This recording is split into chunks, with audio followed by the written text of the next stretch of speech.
Sorry girl, minom ka muna ng Bonamine. Okay, bye. Hello guys, kanina lang nasa Sydney ako, pero ngayon dinala ako ni sis dito sa Melbourne. Oh my gosh, just 1 minute, nasa Melbourne ka na. Ano ba to? Ganun katindi ang aking sis, dadalhin ako wherever she wants. Oh. Ano ba yan? Baka naliligaw ka girl. Nasa Sydney ka lang eh. Pero hindi, nasa Melbourne ako ngayon. Gugulahan ako, hilaw na hilaw ko. Oh my God. O tara, lipat naman tayo sa kabila. Let's check it out. Sis, ano ba yan? Pagod na ako. Kung saan mo ako dinadala. Wala pa akong baong merienda. Merienda talaga. Eh paano ba? Kasi narating ko naman ang Brisbane! O diba guys? Kahit nalingal ako doon. O guys, kayang-kaya nyo na to ha.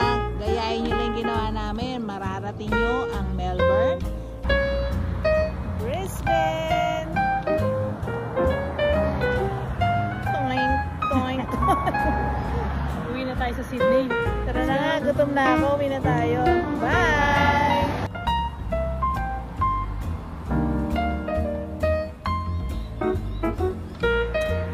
O, paano ba yan? Ito, nilalakad lang. So, galing tayo sa Melbourne, Brisbane. Ngayon, pwede palang lakarin. Business lang pala yung kala ko nakalak ng Australia. Oo, kasi alam ko 3 hours drive yun eh from Sydney to Canberra. Pero this time, pwede natin lakarin. Iba yung shortcut mo sis. Iba yung daan na Ganun alam talaga mo. eh. Ganun talaga pag minunal sa paa. Sobrang gala. Ganun talaga ang mga locals. Alam ang mga shortcut. Di, alam mo sis, gusto ko lang sulitin yung bakasyon mo dito. Ang mahal-mahal ng pamasahe mo, tapos hindi ka makakagala. Hindi ko ang jet lag ko. Naka-recover na ako back to jet lag. Paano? Eto na. Ang... Okay. Grabe sis, ang bilis mo na mag-drive. Nakarating agad tayo dito sa Canberra.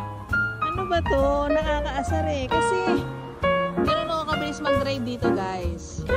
Hindi ako nahuhuli sa speeding. Tingnan mo nga, 3 seconds from Melbourne, from Brisbane. Nandito na tayo sa Canberra.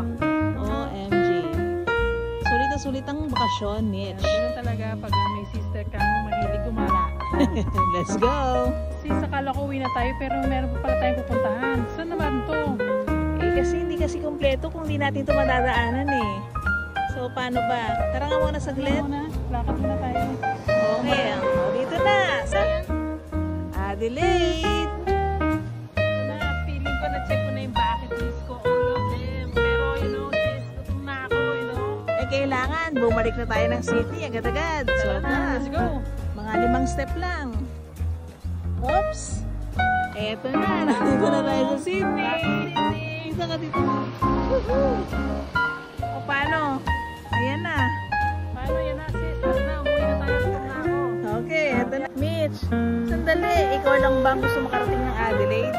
Sama ka din? Hindi ba ako nakapunta dun eh? Tara Sandali na. nga. Wait lang, balik Sandali tayo. nga. Oh. Ay, Okay lang salamat. pala. Nakarating na rin sa Adelaide. So nice. O, paano? Bonding. Woo! Paano? Balik na tayo sa Sydney. Let's go na. Let's go. Back to Sydney. Ayan na. O, paano? Bye-bye. So, like this. Basta guys, kung gusto nyo rin ng ganitong trip, Alam mo na. punta lang kayo sa Oxley Park. Nandiyan na lahat. Check the button. Down din ako. Comment down below kung nakarating na kayo dito. Comment, comment, comment. At nang mapasyalan namin kayo. Okay, tingin-tingin. Bye! Ano ba? Akala ko uwi na tayo. Kasi hindi na, diba? Pero may isa pa pala pupuntahan. Eh, last na to. Akala ko kasi munti ko nang mamiss. Sige na nga, tara na. Tada! Bird! Look at that. Not second, not third, but first. Sama rin ako sa Australia. Kasi first tayo, hindi tayo pang second, hindi pang third. Pang first! Bye! Bye! Huli na talaga to, promise.